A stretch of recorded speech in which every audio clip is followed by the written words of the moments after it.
Now, regarding criteria, so we have what we call the established, and we have called the specific. Now, when it comes to established, these are issued by authorized or recognized bodies of expert. For example, IFRS, or in the Philippines we call it PFRS. So they are following what we call transparent due process. It means these are formulated long time ago and being amended every now and then to adapt to the new technology or whatever changes that is needed.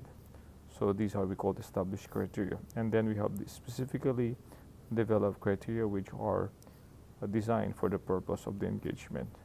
So if you have an engagement and you decided to specifically create criteria for that engagement, then those are called specifically designed criteria. Now, whether established or specific design criteria need to be available to intended users, of course. If you are using, for example, IFRS, then it should be available to the users. Now, criteria are made available to the intended users in one or more of the following ways. Publicly. Public means it should be available publicly, like, for example, IFRS. It's available online if you want to look for something. For example, what is the applicable IFRS or IIS for cash or receivable or investments. You can see that online. And through inclusion in clear manner in the presentation of the subject matter presentation. So it can also be included as part of the report, and also through inclusion in a clear manner in the assurance report by general understanding of, for example, the criterion measuring times and hours. So that is number 4, general understanding. That is how it is being presented. Criteria may also be available only to specific intended users. For example, in terms of contract or criteria issued by an industry association that is available only in the industry. For example, if you're auditing something related to like food industry, there are criteria that are developed only for the food industry.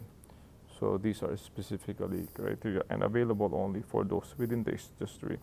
And for example, there are contracts which are involved, which are only for that company. So those criteria are available only for that company. When identified criteria are available on the specific intended users or are relevant on the specific purpose, use of the assurance report is restricted to those users for that purpose. For example, your company or the auditing firm was employed by Jollibee, okay, to audit another restaurant which they are inquiring. So if these specific criteria were developed for that audit purpose, and then it means the assurance report is only restricted to the use of Jollibee, because these are not intended for the use of other people. Even if that same company will be audited, this assurance report is only intended for the use of those who employ or those who hired the specific firm to do that audit.